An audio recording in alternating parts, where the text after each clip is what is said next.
देखिए, आज का जो क्वेश्चन है वो पहला क्वेश्चन है कि जो भारत की हरित क्रांति ने इस खाद्य सहायता पर निर्भर राष्ट्र से वैश्विक कृषि क्षेत्र में अग्रणी बना दिया है। ठीक है, को आएगा यहाँ पे। साथ ही में हरित क्रांति की प्रमुख उपलब्धियों और इससे उत्पन्न चुनौतियों, यानी कि उपलब्धियां और चुनौतियों का परीक्षण कीजिए। कृषि परिवर्तन के अगले चरण के लिए एक रोड मैप सुझाइए। रोड मैप भी हमें बताना है ताकि लचीलापन और स्थिरता को सुनिश्चित किया जा सके। तो ये आपका क्वेश्चन हो जाएगा। इसमें बेसिकली इंग्लिश में देख लीजिए कि देखो, इंडिया का जो ग्रीन रेवोल्यूशन है ना, इसने इसको ट्रांसफॉर्म किया है। एक नेशन जो कि डिपेंड रहता था अपनी फूड पे, है ना, बाकी फूड एड पे बाहर से, लेकिन अब ये ग्लोबल एग्रीकल्चर सेक्टर में लीडर है। तो इसको हमें एग्जामिन करना है कि अचीवमेंट्स क्या थे ग्रीन रेवोल्यूशन के, क्या चैलेंजेस थे और क्या रोड मैप होगा अगले फेज़ के लिए। ठीक है, तो हम इसको ऐसे स्टार्ट करेंगे कि देखो, सबसे पहले हम बताएंगे कि जो हमारी हरित क्रांति है ना, ग्रीन रेवोल्यूशन है, ये 1960 से 70 के दशक में जो है स्टार्ट होती है और यह एक निर्णायक मोड़ सिद्ध होता है, यानी कि एक टर्निंग पॉइंट सिद्ध होता है। और इंडिया जो था ना, वो पहले डिपेंडेंट रहता था वो अमेरिकन PL-480 फूड एड पे, ये अमेरिका से आता था।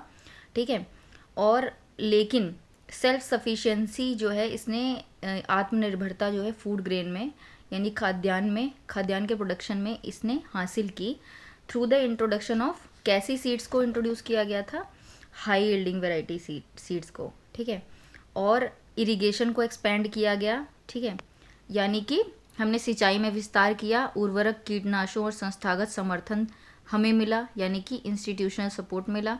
साथ ही में जो इंडिया है ना, वो एक टाइम पे अपनी पॉपुलेशन को भी नहीं, का पेट भी नहीं भर पाता था, लेकिन अब जो है यह वैश्विक कृषि क्षेत्र में एक महत्वपूर्ण प्रोड्यूसर साबित हो रहा है, साथ ही साथ में एक्सपोर्टर भी। तो ये आप इंट्रोड्यूस करोगे। ठीक है, फिर आप बॉडी पे आओगे तो सबसे पहले आपको मेजर अचीवमेंट्स बतानी थी ग्रीन रेवोल्यूशन की, यानी कि प्रमुख उपलब्धियाँ।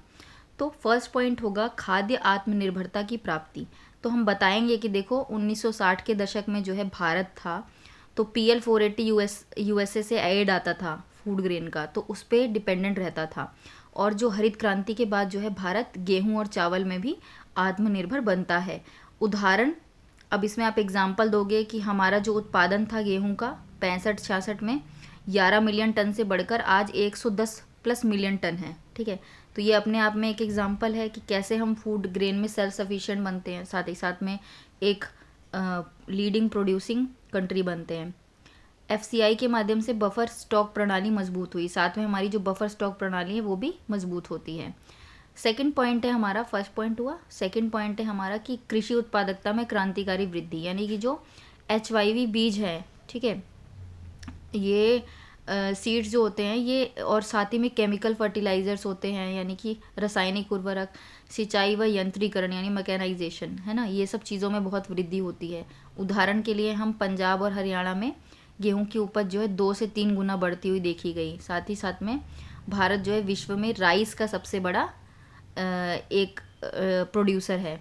फिर हम ग्रामीण अर्थव्यवस्था और रोज़गार में सुधार की बात करेंगे कि देखो, कृषि आधारित उद्योग जैसे ट्रैक्टर हो गया, फर्टिलाइज़र हो गए, है ना, पेस्टिसाइड्स हो गए, इनको भी बढ़ावा मिला।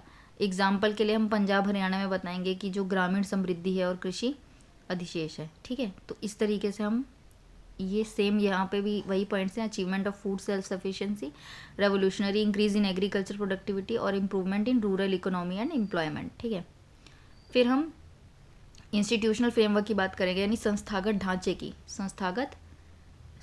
ढांचे की। तो इसमें MSP हो गया, PDS हो गया, है ना, ICAR, कृषि विश्वविद्यालय, यहाँ पे आप फार्मर्स प्रोड्यूसर ऑर्गेनाइजेशन FPO की भी बात कर सकते हो, कृषि विज्ञान केंद्र की भी बात कर सकते हो, यानी KVKs, है ना, इन सब का एग्जाम्पल दो। और किसान रेल का जो कंसेप्ट है उसका एग्जाम्पल दो। PDS के माध्यम से गरीबों को सस्ती खाद्यान्न उपलब्धता जो है वो भी मिलेगी।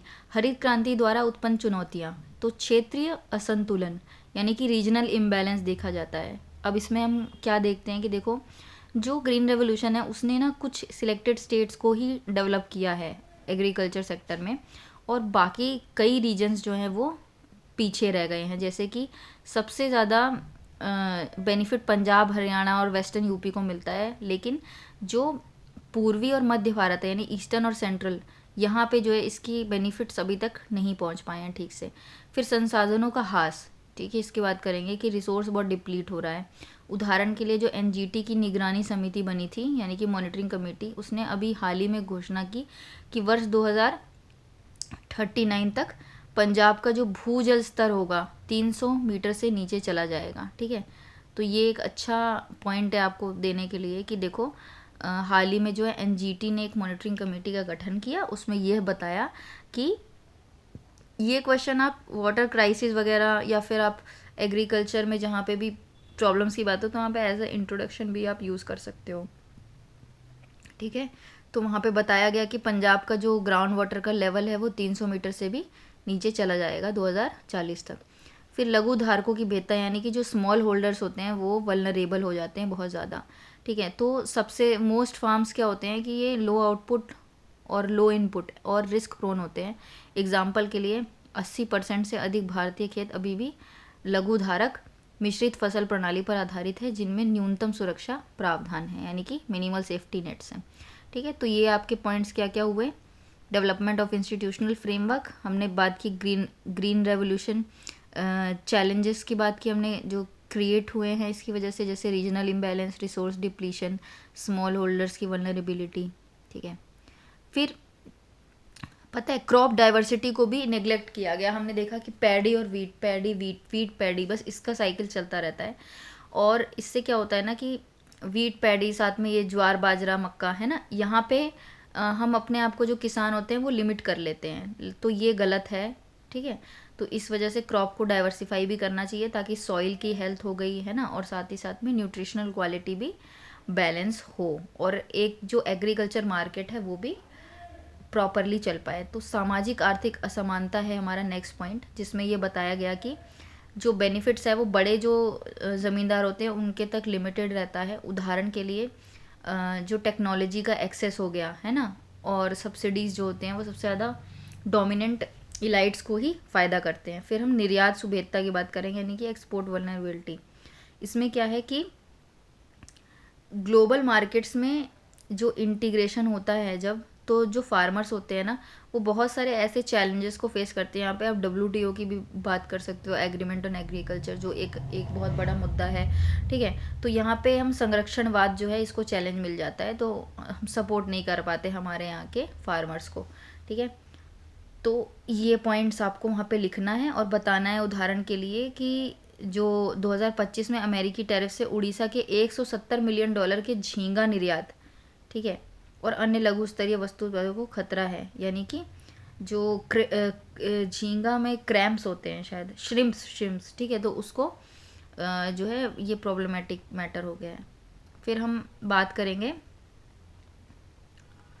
कि रोड मैप क्या होना चाहिए, ठीक है। तो अगले जो कृषि परिवर्तन का रोड मैप क्या होगा, ये क्वेश्चन है। तो देखो पहले हमें क्रॉप डाइवर्सिफिकेशन करना होगा, ठीक है, और जो स्मॉल होल्डर्स हैं उनको हम एम्पावर करेंगे, ठीक है, और साथ ही साथ में हम कृषि पारिस्थितिकी नवाचार करेंगे, एग्रो इकोलॉजिकल, और ट्रेड स्ट्रेटजी को रोबस्ट करेंगे कि ट्रेड हो पाए, ठीक है। फिर एक सेकेंड, इसमें आपको डाटा डालना है कि देखो जैसे यहाँ पे है कि millet year, international year of millets घोषित किया यूनाइटेड नेशन ने 2023 में, ठीक है। यहाँ पे आप मिलेट मिशन मिलेट की भी बात कर सकते हो, श्री अन्न जिसको बोला जाता है, ठीक है।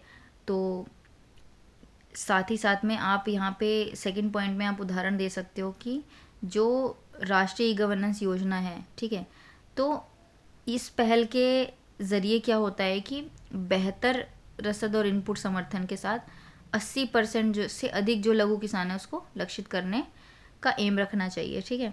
फिर आप थोड़ा थोड़ा सस्टेनेबल एग्रीकल्चर के बारे में बात करोगे, फिर आप एक ट्रेड स्ट्रेटजी की बात करोगे कि एक रोबस्ट होना चाहिए, ठीक है, वैल्यू चेन डेवलपमेंट वगैरह इसकी भी बात करोगे। फिर साथ ही में आप किसान वैज्ञानिक साझेदारी की बात करोगे, फार्मर साइंटिस्ट पार्टनरशिप 2.0, ठीक है।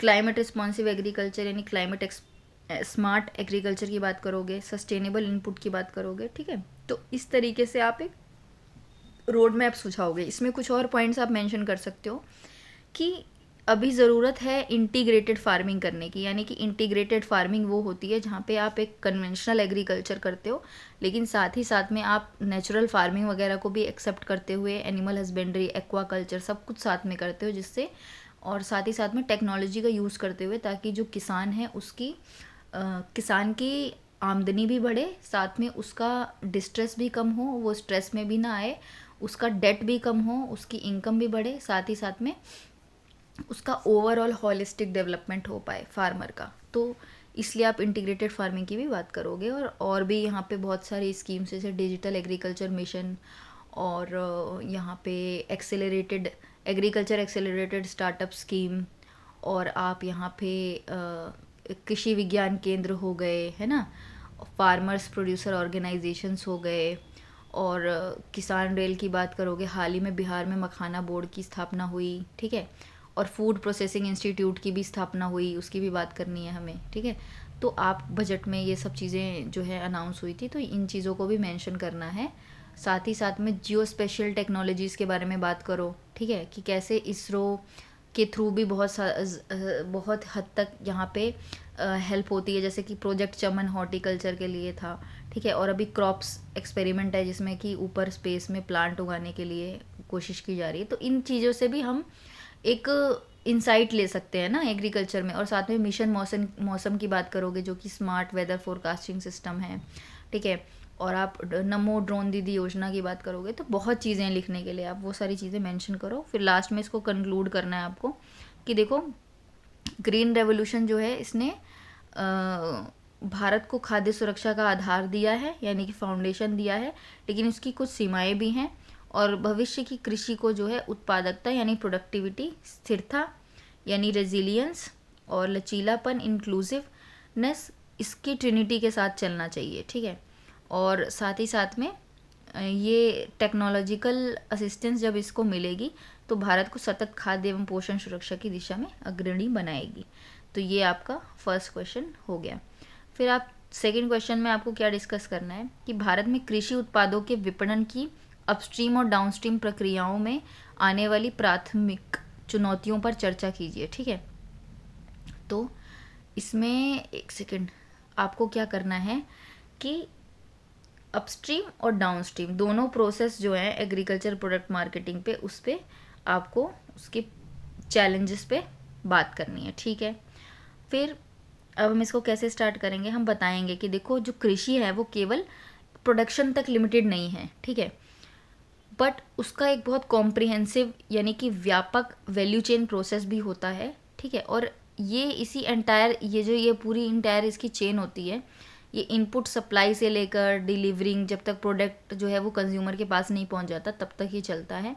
और भारत के अंदर जो अपस्ट्रीम है यानी कि प्री प्रोडक्शन और प्रोडक्शन रिलेटेड, वो अपस्ट्रीम होता है। और डाउनस्ट्रीम क्या होता है, जैसे पोस्ट हार्वेस्ट हो गया, स्टोरेज हो गया, प्रोसेसिंग हो गया, डिस्ट्रीब्यूशन हो गया। ये सब प्रोसेस जो एग्रीकल्चरल प्रोडक्ट मार्केटिंग जो फेस करती है, उसमें बहुत सारे चैलेंजेस हैं जो कि फार्मर्स को इम्पैक्ट करती है डायरेक्टली। तो आपको ये बातें करनी है, ठीक है। फिर आप बात करोगे मेन बॉडी की, ठीक है। मेन बॉडी में क्या है कि प्रॉब्लम्स इन अपस्ट्रीम प्रोसेस, ठीक है।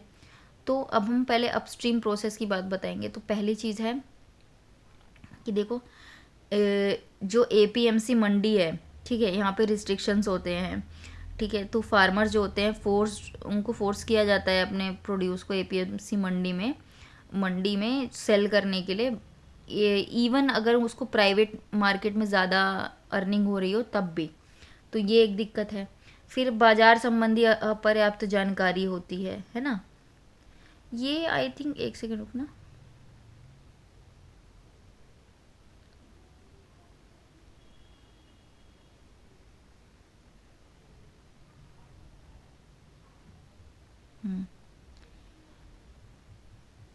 तो सेकेंड है इनएडिक्वेट मार्केट इन्फॉर्मेशन। इसमें क्या होता है कि जो फार्मर होता है उसको ठीक से इन्फॉर्मेशन नहीं होती है, अवेयरनेस नहीं होती है। और ई नैम वगैरह जैसे होता है, ई नैम और वेयर हाउस रिसिप्ट, इसके थ्रू उसको इन्फॉर्मेशन हो सकती है और इसका एक अच्छा इस्तेमाल किया जा सकता है। फिर ऋण की कमी की बात करेंगे, लैक ऑफ क्रेडिट। तो देखो इसमें नाबार्ड की रिपोर्ट आपको मेंशन कर देनी है कि सिर्फ 60% ऐसे स्मॉल एंड मार्जिनल यानी लघु एवं सीमांत किसान हैं जहाँ जिनको वर्तमान में औपचारिक ऋण यानी कि फॉर्मल क्रेडिट की सहायता मिल पा रही है। फिर हम बात करेंगे कि देखो अवेयरनेस कम है, स्टैंडर्डाइजेशन नहीं है, ग्रेडिंग नहीं है, ठीक है, क्वालिटी कॉम्प्रोमाइज़ होती है। फिर आप डाउनस्ट्रीम की बात करोगे, डाउनस्ट्रीम में हम बात करेंगे कि देखो जो कोल्ड चेन फैसिलिटीज़ होती हैं वो इनएडिक्वेट होती हैं। भारत में 20 से 25% जो फल सब्जियां होता हैं वो नष्ट हो जाती है, स्पॉइल हो जाती है। अपर्याप्त प्रसंस्करण यानी वैल्यू एडिशन का स्तर बहुत कम है। उदाहरण के लिए भारत में जो है खाद्य प्रसंस्करण जो है 10% से भी कम है, और विदेश अगर हम विकसित देशों की बात करें यानी डेवलप्ड नेशंस की, तो 60% तक है वहाँ पर, ठीक है, फूड प्रोसेसिंग। साथ ही साथ में बिचौलिए की भूमिका बहुत बढ़ जाती है यहाँ पे। तो फार्मर जो होता है ना उनको सिर्फ 25 से 30% ही फाइनल रिटेल प्राइस का मिलता है, ठीक है। फिर हम ये बात करेंगे कि देखो एपीएमसी जो मंडीज होती है, मार्केट होती है, यहाँ पे कंपटीशन कम होता है, लाइसेंसिंग राज है। यहाँ पे एक और पॉइंट लिख सकते हो कि लॉबिंग होती है वहाँ पे, है ना, कि मतलब जो भी जो खरीदने के लिए वहाँ पे होते हैं ट्रेडर्स, वो लोग लॉबी कर लेते हैं कि इस प्राइस से कम हम लेंगे ही नहीं, ठीक है, वो सब चीज़ें होती हैं और मैनिपुलेशंस होते हैं। और जो है उनको एक सिंगल मार्केट एरिया में भी ऑब्लिगेट कर दिया जाता है सामान सेल करने के लिए, अपना प्रोडक्शन। फिर हम बात करेंगे परिवहन और लॉजिस्टिक की कमज़ोरी, यानी कि इसमें क्या क्या वीकनेसेस हैं। तो देखो हमें सबको पता है रूरल रूट्स हो गया, ट्रांसपोर्टेशन कॉस्ट बहुत बढ़ जाती है ना। तो जो रिमोट एरियाज़ में फार्मर्स हैं वो लैक ऑफ कनेक्टिविटी एक्सेस की वजह से, लॉजिस्टिक्स की प्रॉब्लम की वजह से ये बेनिफिट भी नहीं हो पाते हैं, ठीक है। फिर हम कंक्लूड कर देंगे कि देखो जो हरित क्रांति है भारत की खाद्य सुरक्षा से वैश्विक खाद्य नेतृत्व की ओर परिवर्तन का एक निर्णायक अध्याय थी, ठीक है। हालांकि लघु किसानों की वर्तमान सुभेद्यता और निर्यात पर निर्भरता एक नई क्रांति की आवश्यकता का संकेत देती है, जो कि इंक्लूसिव हो, ठीक है, सस्टेनेबल हो और रेजिलियंट हो, यानी कि समावेशिता, संधारणीयता और प्रत्यास्था, ठीक है। अब लास्ट में हम बता देंगे डॉक्टर एम.एस. स्वामीनाथन ने एवरग्रीन का क्रांति जो है की आवश्यकता पर बल दिया था, ठीक है। तो इसको भी आप इसको मेंशन करके अपना आंसर को और अच्छा कर सकते हो, लिख सकते हो कि ग्रीन रेवोल्यूशन 2.0 की ज़रूरत है अब, ठीक है, ये सब पॉइंट आप लिख सकते हो। फिर क्वेश्चन 3 है कि भारत के आर्थिक विकास में खाद्य प्रसंस्करण उद्योग के महत्व, खाद्य प्रसंस्करण उद्योग के महत्व पर चर्चा कीजिए, इस क्षेत्र के सामने आने वाली चुनौतियों की जांच कीजिए और देश के सकल घरेलू उत्पाद एवं रोजगार सृजन में इसके योगदान को बढ़ाने के उपाय सुझाएं, और हमें उपाय देने हैं कि इसको कैसे ठीक किया जा सकता है। तो ये 3 चीज़ें पूछी गई हैं। तो पहले हम स्टार्ट करेंगे कि देखो यार एफपीआई जो होता है, फूड प्रोसेसिंग इंडस्ट्री, एक ना बहुत पोटेंशियल सोर्स है। मतलब अगर हम रूरल इकोनॉमी को खड़ा करना चाहते हैं तो हमें पता है कि वो एग्रीकल्चर पे बेस्ड है मेजरली, और एग्रीकल्चर जो है उससे हम अपनी फूड प्रोसेसिंग इंडस्ट्री को स्ट्रेंथन कर सकते हैं, ठीक है, और ज़्यादा एम्प्लॉयमेंट जनरेट हो सकती है। बहुत एक डेवलप्ड रूरल सोसाइटी की जो मंशा है वो पूरी हो सकती है। और क्योंकि देखो ये जो एफपीआई होगा ना, इससे सिनर्जी बनेगी किसमें, कंज्यूमर्स में, ठीक है, इंडस्ट्रीज़ में और एग्रीकल्चर में, ठीक है, उपभोक्ता उद्योग एवं कृषि, ठीक है। तो इनके बीच में तालमेल स्थापित होगा। साथ ही साथ में एक एफपीआई जब एक विकसित होती है, सुविकसित होती है, तो इससे क्या होगा, एग्रीकल्चर प्रोड्यूस की वैल्यू बढ़ जाएगी, ठीक है, वेस्टेज कम होगी, बर्बादी कम होगी, ठीक है, मूल्यवर्धन सुनिश्चित होगा, और जो फसल विविधता है यानी क्रॉप डाइवर्सिफिकेशन वो भी बढ़ जाएगी। जो फूड प्रोसेसिंग होती है जनरली ये इन्वॉल्व करता है basic preparation of food items, है ना। तो इसमें क्या होता है कि हम जो है कुछ वैल्यू ऐड करते हैं basic food item, food product पे, और उसको अदर फॉर्म में चेंज करते हैं, दूसरे फॉर्म में, और पैकेजिंग वगैरह करके, ब्रांडिंग करके उसको फिर सेल करते हैं।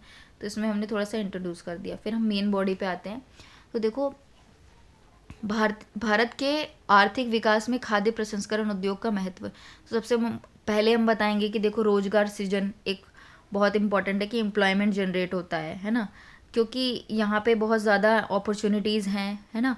रूरल एरियाज़ जो हैं ये बहुत पर्टिकुलरली रूरल एरियाज़ में बहुत ज़्यादा है, और साथ ही साथ में जो पॉवर्टी रिडक्शन है वो भी हो पाएगा इसकी वजह से।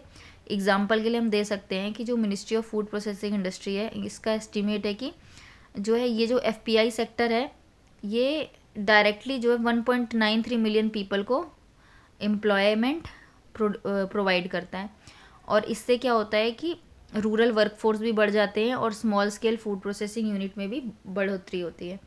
फिर देखो, खाद्य अपशिष्ट कम करना, यानी कि हमें फूड वेस्ट को कम करना है। तो यहाँ हम बताओगे कि जो एग्रीकल्चर प्रोडक्ट्स होते हैं जो पेरिशेबल होते हैं, है ना, उनको यूज़ करके एफपीआई में हम कम कर सकते हैं फूड वेस्टेज को। ठीक है, फिर हम किसान की आय में वृद्धि की बात करेंगे, यानी कि इंक्रीज फार्मर्स इनकम। तो ये बहुत ऑब्वियस सी बात है कि जब वैल्यू एडिशन किया जाएगा तो जो किसान होगा उसके प्रोडक्शन में भी बढ़ोतरी होती है, उसकी इनकम में भी बढ़ोतरी होती है। एग्जाम्पल के लिए आप प्रधानमंत्री किसान संपदा योजना की बात कर सकते हो। ठीक है, फिर मैंने बताया एफपीआई इंस्टीट्यूट बना था उसकी बिहार में, उसकी बात कर सकते हो। ठीक है, और फूड प्रोसेसिंग इंडस्ट्री से रिलेटेड आप ये स्टार्टअप को लिंक कर सकते हो। ठीक है, कि बहुत सारे स्टार्टअप भी इस क्षेत्र में खुल रहे हैं। ठीक है, तो ये हो गया। फिर आप बात करोगे कि एग्रीकल्चर जो एक्सपोर्ट्स हैं, है ना, उसको बढ़ावा देना होगा। ठीक है, तो आप ये सब बात, आपको ये सारे एग्जाम्पल शेयर करने हैं। ठीक है ना, सिर्फ ये पढ़ने के लिए नहीं है, ये आपको अपने आंसर्स में भी मेंशन करने हैं और आपको इसको याद करना है, अपने नोट्स में भी लिखना है कि देखो इंडिया का जो शेयर है ना प्रोसेस्ड फूड प्रोडक्ट्स में, एग्रीकल्चर फूड एक्सपोर्ट्स में अगर देखें तो 25.6% है, जिसे जो है खाद्य प्रसंस्करण उद्योग के लिए उत्पादन आधारित प्रोत्साहन योजना और खाद्य प्रसंस्करण उद्यमों के औपचारीकरण यानी फॉर्मलाइजेशन जैसी सरकार पहलों का समर्थन प्राप्त है। ठीक है, तो आप इसको मेंशन करोगे। फिर आप कुछ चैलेंजेस पढ़ोगे, जैसे कि देखो सप्लाई साइड कांस्टेंट होते हैं। ठीक है, फूड प्रोसेसिंग में क्या होता है कि देखो अगर सप्लाई साइड कांस्टेंट का क्या मतलब होगा, यानी कि आपूर्ति पक्ष की बाधाओं का, कि देखो जो एग्रीकल्चर प्रोड्यूस होता है ना, प्रोडक्टिविटी होती है ना, वो कम हो जाती है क्योंकि लैंड होल्डिंग बहुत ज़्यादा फ्रेगमेंटेड है। ठीक है, साथ ही साथ में प्राइमरी प्रोसेसिंग, स्टोरेज, डिस्ट्रीब्यूशन, इसमें बहुत ज़्यादा कमी है। लोकल और विलेज लेवल पे ये चीज़ें नहीं होती हैं। ठीक है, तो इससे क्या होता है, स्मॉल और स्कैटर्ड क्वांटिटी होती है मार्केटेबल सरप्लस की। फिर हम मांग पक्ष की बाधाओं की बात करेंगे, डिमांड साइड। इसमें क्या होता है कि जो अर्बन एरिया होता है ना, जो जितना अर्बनाइज्ड एरिया होगा वो सबसे ज़्यादा रेडी टू ईट फूड में इन्वेस्ट करते हैं, या फिर हम ये बोलें कि रेडी टू ईट फूड को प्रेफर करते हैं। ठीक है, जैसे हम शहर में लोगों की लाइफस्टाइल ऐसी है कि हम लोग क्या करते हैं, ऑर्डर कर लेते हैं, फ्रोज़न टिक्की आती है। ठीक है, और ये सब चीज़ें आती हैं जो कि रेडी टू ईट होती है, मोमोज़ भी फ्रोज़न है, ये सारी चीज़ें कि आप निकाला, गरम किया, खा लिया, इन चीज़ों का होता है। तो देखो जो प्रोसेस्ड फूड होता है ये अर्बन में इसकी डिमांड ज़्यादा होती है और इसीलिए वहीं तक लिमिटेड है। तो यहाँ पे हम बात जब मेजर्स बताएंगे तो हम ये बात कर सकते हैं कि देखो जैसे मिलेट हो गया, उसको फूड प्रोसेसिंग में बहुत ज़्यादा इंकलकेट करने की ज़रूरत है, जिससे क्या होगा, न्यूट्रिशन वैल्यू तो बढ़ेगा ही, मिलेट भी जो है, मिलेट का भी रिवाइवल होगा क्योंकि लोग उसको भूल चुके हैं। साथ ही साथ में न्यूट्रिशन भी बढ़ेगा और साथ ही साथ में हमारी एफपीआईज भी जो है वो स्ट्रॉन्ग होंगी। ठीक है, फिर हम लास्ट में बुनियादी ढांचों की बाधाओं के बारे में बात करेंगे, यानी कि इंफ्रास्ट्रक्चर कॉन्स्ट्रेंट, जैसे लैक ऑफ मैकेनाइजेशन और पेरिशेबल क्रॉप्स होते हैं, प्रॉपर सप्लाई चेन का एब्सेंस होता है। ठीक है, और कनेक्टिविटी प्रॉब्लम होती है लॉजिस्टिक्स की। साथ ही साथ में 30% से ज़्यादा प्रोड्यूस जो है वो वेस्ट हो जाता है। तो आप ये सारी बात करोगे। फिर आपको ये बताना है कि देखो खाद्य प्रसंस्करण उद्योग में अनौपचारीकरण या इनफॉर्मलाइजेशन भी एक बहुत बड़ी प्रॉब्लम है। ठीक है, और जो जो एक प्रॉपर रेगुलेटरी मैकेनिज़्म होना चाहिए वो नहीं है, उसमें भी बहुत ज़्यादा सुधार की ज़रूरत है। फिर आप ये बताओगे कि देखो खाद्य प्रसंस्करण क्षेत्र का जो जीडीपी है और रोजगार सृजन में योगदान बढ़ाने के क्या क्या उपाय हैं। अब आप उपाय पे आओगे तो आप बताओगे देखो कोल्ड चेन जो इंफ्रास्ट्रक्चर है उसको इम्प्रूव करने की ज़रूरत है। फिर आप बताओगे कि जो पीपीपी है यानी सार्वजनिक निजी भागीदारी, इसको मजबूत करने की ज़रूरत है। ठीक है, और नियामक ढांचे को सरल बनाना पड़ेगा, रेगुलेटरी फ्रेमवर्क को सिंपल बनाना पड़ेगा कि एफपीआईज का जो सेटअप है उसको प्रमोट करने में या उसको खोलने में लोगों को प्रॉब्लम ना हो, बहुत ज़्यादा कॉम्प्लेक्स प्रोसीजर नहीं होना चाहिए। फिर आप स्मार्ट टेक्नोलॉजी का यूज़ करोगे, ठीक है, और बागवानी और पशु उत्पादों पर ध्यान केंद्रित करोगे, ठीक है, और साथ ही साथ में जो वर्कफोर्स है वो कुशल होना चाहिए, और एक हेल्थ इंडिकेटर्स जो होते हैं इसको भी इम्प्रूव किया जाना चाहिए, ठीक है। तो ये आपके पूरे पॉइंट्स हो जाएंगे। आप मेजर्स में ना और भी चीज़ें लिख सकते हो कि कैसे मतलब किस तरीके से आप एफपीआई, जीडीपी और रोजगार सृजन में योगदान बढ़ा सकते हैं। आप डिजिटलाइजेशन कर सकते हो, ठीक है, और ई ट्रैकिंग, ई मॉनिटरिंग कर सकते हो, ठीक है, एफपीआईज़ की, और बहुत ज़्यादा क्रेडिट सपोर्ट उनको दे सकते हो और भी स्कीम के थ्रू। साथ ही साथ में वुमेन का, SC ST का पार्टिसिपेशन भी इसके अंदर प्रमोट किया जा सकता है, ठीक है। और जैसे प्रधानमंत्री कौशल विकास योजना है तो फिर स्किल डेवलपमेंट की हम बात यहाँ पे कर सकते हैं, ठीक है। इस तरीके से ये सब पॉइंट भी आप मेंशन करोगे। फिर लास्ट में हम इसको कंक्लूड कर देंगे कि देखो जो फूड प्रोसेसिंग है ये ऑफर करता है अपॉर्चुनिटी, है ना, टू बेसिकली यूटिलाइज जितना भी सरप्लस प्रोडक्शन हो रहा है, ठीक है, फूड और न्यूट्रिशनल सिक्योरिटी है, और जो फार्मर्स को सपोर्ट दिया जा रहा है इसको यूटिलाइज कर सकता है फूड प्रोसेसिंग, ठीक है।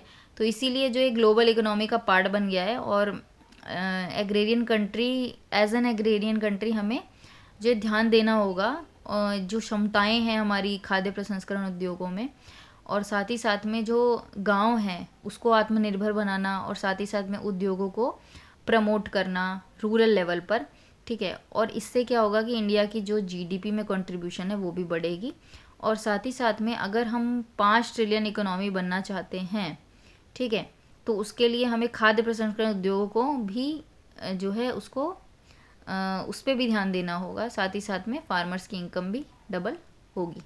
तो आप इस तरीके से कंक्लूड कर दोगे, ठीक है।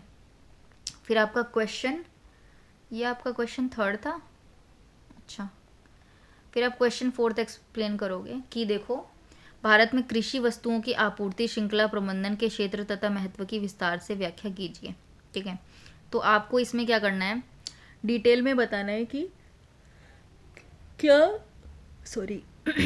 कि क्या स्कोप है और क्या इंपॉर्टेंस है एग्रीकल्चरल सप्लाई चेन मैनेजमेंट का भारत में, यानी कि जो आपूर्ति श्रृंखला प्रबंधन है, प्रबंधन का जो क्षेत्र है इसका जो है महत्व और क्षेत्र, इसका स्कोप बताना है, ठीक है। तो आपको स्टार्ट करना है कि देखो हम पहले बताएंगे, थोड़ा ओवरव्यू देंगे कि भारत एक कृषि प्रधान देश है, ठीक है। यहाँ पे वस्तुओं का उत्पादन जो है करोड़ों किसानों की आजीविका का आधार है, और साथ ही साथ में जो agriculture supply chain management ASCM से तात्पर्य उन सभी गतिविधियों से संबंध है जो कृषि उत्पादों को खेत से लाकर अंतिम उपभोक्ता तक पहुँचाने में शामिल है। इसमें उत्पादन, कटाई उपरांत प्रबंधन यानी पोस्ट हार्वेस्ट मैनेजमेंट, भंडारण, स्टोरेज, प्रसंस्करण यानी कि प्रोसेसिंग, ठीक है, और परिवहन, ट्रांसपोर्ट और विपणन, ठीक है, ये सारी चीज़ें, मतलब मार्केटिंग, ठीक है। तो ये सब चीज़ों पे ध्यान देना है। फिर एक सुदृढ़ आपूर्ति श्रृंखला प्रबंधन भारतीय कृषि के आधुनिकीकरण और किसानों की आय दोगुनी करने के लक्ष्य को प्राप्त करने में महत्वपूर्ण भूमिका निभाता है। साथ ही साथ में इस तरीके से आपको मतलब एक इंट्रोड्यूस कर देना है, ठीक है। फिर आप मेन बॉडी पे आओगे कि देखो क्या स्कोप है। पहले हम ये बात करेंगे जो एग्रीकल्चरल सप्लाई चेन मैनेजमेंट है भारत में, उसका स्कोप क्या है। तो इसको अच्छे से समझना है कि देखो भारत में कृषि आपूर्ति श्रृंखला प्रबंधन का क्षेत्र बहुत ज़्यादा ना मल्टीफेसिटेड और वास्ट है, और ये सिर्फ पोस्ट हार्वेस्ट ऑपरेशन तक लिमिटेड नहीं होता है, लेकिन ये पूरा साइकिल जो है प्री प्रोडक्शन से लेके फाइनल कंजम्पशन तक, वहाँ तक पूरा साइकिल जो है उससे ये सप्लाई चेन मैनेजमेंट होता है।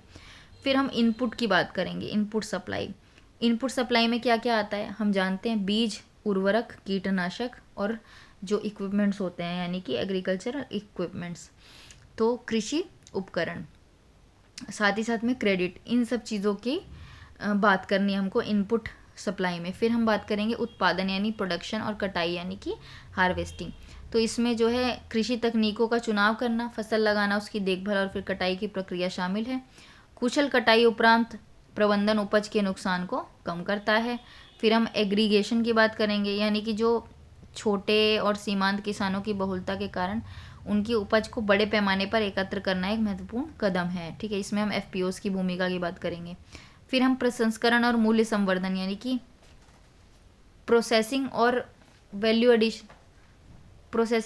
एडिशन की बात करेंगे, ठीक है। तो ये हो गया। फिर हम स्टोरेज की बात करते हैं, हमें बताना है स्टोरेज, और फिर ट्रांसपोर्टेशन, ठीक है। एक सेकेंड, भंडारण हो गया। ट्रांसपोर्टेशन और लॉजिस्टिक्स की बात करेंगे, जिसमें हम रोड, रेल और एयरवेज की बात करेंगे। साथ ही साथ में गति शक्ति, लॉजिस्टिक और सप्लाई चेन नेटवर्क की भी बात करेंगे। साथ ही साथ में हम मार्केटिंग और डिस्ट्रीब्यूशन की भी बात करनी है हमको, कि इसको प्रॉपरली इसको लिखना है कि इसमें क्या क्या आता है मार्केटिंग डिस्ट्रीब्यूशन में। जैसे कि सॉर्टिंग हो गया, ग्रेडिंग हो गया। सॉर्ट मतलब वर्गीकरण करो पहले उसको, प्रोडक्ट को, फिर ग्रेडिंग करना, पैकेजिंग करना, ब्रांडिंग करना, है ना। बहुत सारे लेवल पे ये चीज़ें होती हैं, और उसके बाद उपभोक्ताओं तक जो है ये पहुंचता है। फिर हम इम्पोर्टेंस बताएंगे कि इसकी इम्पोर्टेंस क्या है ना, सप्लाई चेन मैनेजमेंट की। देखो, किसानों की जो आय होती है ना, इसमें वृद्धि होती है, उसमें कोई डाउट नहीं है, ठीक है। ये तो बहुत ऑब्वियस सी चीज़ है। उसके बाद हम बात करेंगे फूड सिक्योरिटी होती है, फूड वेस्टेज कम होता है ना। न्यूट्रिशनल सिक्योरिटी की भी बात आप करोगे। साथ ही साथ में आप एक बेटर क्वालिटी फेयर प्राइजेस की बात कर सकते हो। वहाँ पे आप बताओगे कि देखो, इससे प्रोसेसिंग इंडस्ट्री को तो बूस्ट मिलता ही है, ठीक है। हमारी इंडिया की इकोनॉमी को भी मिलता है, हमारी एक्सपोर्ट पोटेंशियल बढ़ते हैं, ठीक है। रूरल एम्प्लॉयमेंट जनरेशन होता है, ठीक है।